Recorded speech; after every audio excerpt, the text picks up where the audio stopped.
Wow movies Tamil சேனல்ல இருந்து நான் அபிராமி ஆனந்தன். இன்னைக்கு நான் சூப்பரான 3 மலையாள கிரைம் த்ரில்லர் படங்களை கொண்டு வந்திருக்கேன். இப்போ நான் சொல்ல போற படங்கள் எதுவுமே தமிழ் டப்பிங்ல இல்ல. ஸோ தமிழ் டப்பிங்ல இல்லைனாலும் தரமான படங்களா இருந்தா நான் பார்ப்பேன் அப்படின்னு சொல்றவங்க மட்டும் கண்டினியூ பண்ணுங்க. நம்ம வீடியோக்குள்ள போறதுக்கு முன்னாடி நம்ம வாவ் மூவிஸ் தமிழ் சேனலை சப்ஸ்கிரைப் பண்ணாம பார்த்துட்டு இருந்தீங்கன்னா ஸோ ப்ளீஸ் சப்ஸ்கிரைப் பண்ணுங்க. இந்த வீடியோ உங்களுக்கு பிடிச்சிருந்துச்சு அப்படின்னா லைக் பண்ணுங்க, கமெண்ட் பண்ணுங்க, ஷேர் பண்ணுங்க. இப்போ வாங்க நம்ம வீடியோக்குள்ள போகலாம்.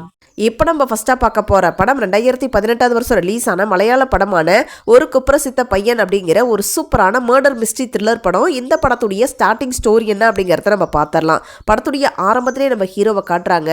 நம்ம ஹீரோவை பொறுத்த வரைக்கும் பேசிக்காக ரொம்ப அமைதியான பையன், யாருக்கிட்டையும் பெருசாக பேச மாட்டார், ரொம்ப அப்பாவி நல்ல பையன் அப்படின்னே சொல்லலாம். இவருடைய டெய்லி ரொட்டீன் என்ன அப்படின்னு கேட்டிங்கன்னா, அந்த ஊருக்குள்ளே ஒரு அம்மா வந்து ஒரு ஹோட்டல் கடை வச்சு நடத்திட்டு இருக்காங்க. அந்த அம்மாவை பொறுத்த வரைக்கும் அவங்களுடைய வீட்டில் இட்லி சுட்டு வச்சுருவாங்க. அந்த இட்லியை கடைக்கு கொண்டு போய் சேர்க்குற வேலையை தான் நம்ம ஹீரோ செஞ்சுட்டு இருக்காரு. ஒரு நாள் அந்த இட்லி கடைக்கார அம்மாவுடைய வீட்டில் நைட் டைமில் அந்த அம்மா கத்துற மாதிரியான சத்தம் கேட்குது. அக்கம் பக்கத்தில் இருக்கிறவங்க எல்லாருமே பதறி அடிச்சுட்டு வீட்டுக்கு போய் பார்த்தா வீட்டுக்குள்ளே இருந்து ஒருத்தன் வெளியே எகிரி குதிச்சு போயிட்டு இருக்கான். பட் அவன் யார் அப்படிங்கிறத அங்கே இருக்கக்கூடிய யாருமே கவனிக்கல, பார்க்கல. உள்ளே போய் பார்த்தா அந்த வயசான லேடி ரொம்ப கொடூரமான முறையில் கொலை செய்யப்பட்டிருக்காங்க. இந்த கொலையை யார் பண்ணாங்க அப்படிங்கிறதுக்கான எந்த ஒரு எவிடன்ஸுமே அங்கே இல்லை. போலீஸால் இந்த கேஸை சால்வ் பண்ணவே முடியல. அதனால இந்த கேஸை என்ன பண்ணுறாங்க, கிரைம் பிரான்ச்சுக்கு வந்து சேஞ்ச் பண்ணுறாங்க. கிரைம் பிரான்ச் இன்ஸ்பெக்டராக இருக்கக்கூடியவரும் இந்த கேஸை சால்வ் பண்ண முடியாமல் திணறாரு. ஒரு கட்டத்தில் இந்த கேஸை க்ளோஸ் பண்ணியே ஆகணும், இல்லைனா சால்வ் பண்ணியே ஆகணும் அப்படிங்கிற மாதிரி ப்ரெஷர் கொடுக்க கேஸை க்ளோஸ் பண்ணுறதுக்காக ஃபேக்காக நம்ம ஹீரோ தான் இந்த கொலையை பண்ணார் அப்படிங்கிற மாதிரி ஃப்ரேம் பண்ணி ஜெயிலுக்கும் கூட்டிகிட்டு போயிடுறாரு.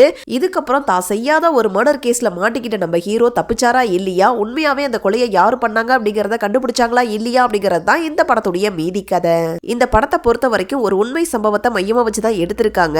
படத்துடைய கதையா இருக்கட்டும் இல்லை திரைக்கதையா இருக்கட்டும் எல்லாமே இந்த படத்துடைய மிகப்பெரிய ப்ளஸ் அப்படின்னே சொல்லுவேன்.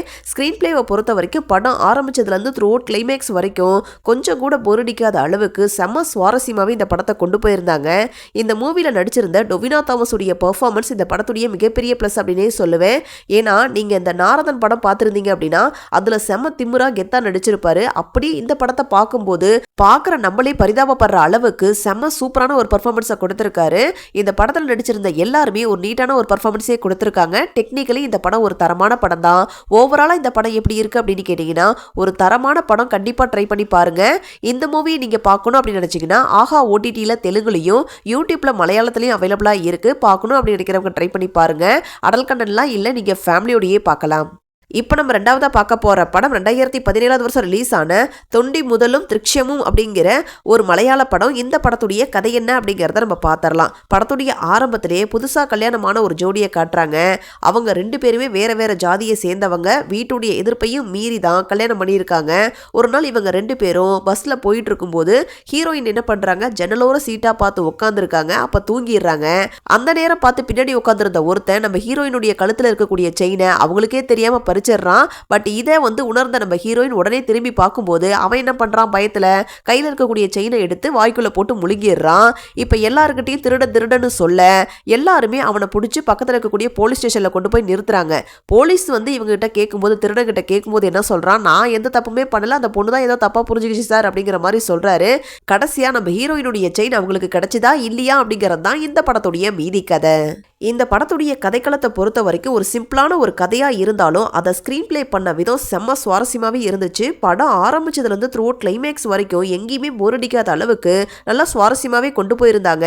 இந்த படத்துடைய ஸ்க்ரீன் பிளேவை பொறுத்த வரைக்கும் உண்மைக்கு நெருக்கமான காட்சிகள் தான் படம் ஃபுல்லாகவே இருந்துச்சு.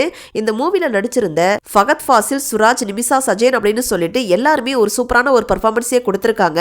டெக்னிக்கலி இந்த படம் ஒரு தரமான படம் தான். ஓவராலாக இந்த படம் எப்படி இருக்குது அப்படின்னு கேட்டிங்கன்னா ஒரு மஸ்ட் வாட்ச் மூவி. கண்டிப்பாக ட்ரை பண்ணி பாருங்க. இந்த மூவியை நீங்கள் பார்க்கணும் அப்படின்னு நினச்சிங்கன்னா ஜியோ ஹாட்ஸ்டாரில் அவைலபிளாக இருக்குது. ஆனால் தமிழ் டப்பிங்கில் இல்லை. இங்கிலீஷ் சப்டைட்டில்ஸோட பார்க்கணும் அப்படின்னு நினைக்கிறவங்க ட்ரை பண்ணுங்க. IMDbல 10க்கு 8 ரேட்டிங்ஸ் கொடுத்துருக்காங்க. அடல் கண்டென்ட்லாம் இல்லை, நீங்கள் ஃபேமிலியோடையே பார்க்கலாம்.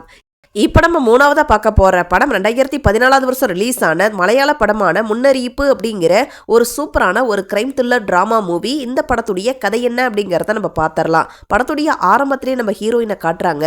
இவங்க ஒரு ஜேர்னலிஸ்டாக இருக்காங்க. இவங்களுக்கு ஒரு ஆர்டிக்கல் எழுதணும் அப்படிங்கிறது ஒரு மிகப்பெரிய ஒரு ஆசை. பட் யாரை பற்றி எழுதுறதுன்னு தெரியாமல் யோசிச்சுட்டு இருக்கும்போது ஒரு ஜெயில் அதிகாரி ரிட்டையர் ஆக போகிறாரு. ஆனால் அவருடைய கதையை சுயசரிதையாக எழுதணும் அப்படின்னு சொல்லி ஆசைப்படுறாரு அப்படிங்கிற மாதிரியான விஷயம் நம்ம ஹீரோயினுக்கு தெரிய வர அவரை பார்க்கறதுக்காக ஜெயிலுக்கு போறாங்க. அப்ப அந்த ஜெயில் அதிகாரி கிட்ட பேசிட்டு இருக்கும்போது கூடயே ஒரு நபர் நிக்கிறாரு. அந்த நபர் தான் நம்ம படத்துடைய ஹீரோ. அவரை பத்தி ஜெயில் அதிகாரி என்ன சொல்றாரு அப்படின்னா, 20 வருஷமா இவன் ஜெயில தான் இருக்கான், ரெட்டை கொலை பண்ணவன். 6 வருஷத்துக்கு முன்னாடி இவன் தண்டனை காலம் முடிஞ்சிருச்சு. பட் இருந்தாலும் நான் வெளியே போக மாட்டேன், வெளியே எனக்கு யாரும் இல்லை அப்படின்னு சொல்லி ஜெயிலே சின்ன சின்ன வேலைகளை செஞ்சுக்கிட்டு கூடயே இருந்துட்டு இருக்கான் அப்படிங்கிற மாதிரி சொல்றாங்க. இதை கேட்ட உடனே நம்ம ஹீரோயினுக்கு பேசாம இவனுடைய கேரக்டர், அதாவது ஹீரோவுடைய கேரக்டரே கொஞ்சம் வித்தியாசமா இருக்கே, இவரை பத்தி நம்ம கதை எழுதுனா என்ன அப்படின்னு சொல்லி யோசிக்கிறாங்க. இதுக்கப்புறம் என்னென்ன மாதிரியான சம்பவங்கள் நடந்துச்சு அப்படிங்கிறது தான் இந்த படத்துடைய மீதி கதை. இந்த படத்தை பொறுத்த வரைக்கும் எனக்கு பாசிட்டிவாக பட்ட முதல் விஷயம் படத்துடைய கிளைமேக்ஸ் அப்படின்னே சொல்லுவேன். கிளைமேக்ஸுக்கு முன்னாடி வரைக்கும் படம் ஸ்லோவாக நார்மலாக தான் போகும். ஆனால் லாஸ்ட் ஒரு 10 மினிட்ஸில் அவங்க கொடுத்த ட்விஸ்ட் எல்லாம் வேற லெவலில் இருந்துச்சு. இந்த மூவியில் நடிச்சிருந்த மம்முட்டி, அபர்ணா இவங்க 2 பேர்த்துடைய பெர்ஃபார்மன்ஸ் வேற லெவலில் இருந்துச்சு. டெக்னிக்கலி இந்த படம் ஒரு தரமான படம் தான். ஓவராலாக இந்த படம் எப்படி இருக்குது அப்படின்னு கேட்டிங்கன்னா ஒரு மஸ்ட் வாட்ச் மூவி. கண்டிப்பாக ட்ரை பண்ணி பாருங்கள். இந்த மூவியை நீங்கள் பார்க்கணும் அப்படின்னு நினச்சிங்கன்னா சன்நெக்ஸில் அவைலபிளாக இருக்குது. ஆனால் தமிழ் டப்பிங்கில் இல்லை. இங்கிலீஷ் சப்டைட்டில்ஸோட பார்க்கணும் நினைக்கிறவங்க ட்ரை பண்ணி பாருங்க. அடல் கண்ணன்லாம் இல்லை, நீங்க ஃபேமிலியோடயே பார்க்கலாம். இதே மாதிரி சூப்பரான படங்களை பத்தி நீங்க தெரிஞ்சுக்கிறதுக்கு மறக்காம வாவ் மூவிஸ் தமிழ் சேனலை சப்ஸ்கிரைப் பண்ணுங்க, லைக் பண்ணுங்க, ஷேர் பண்ணுங்க, கமெண்ட் பண்ணுங்க. தேங்க்யூ.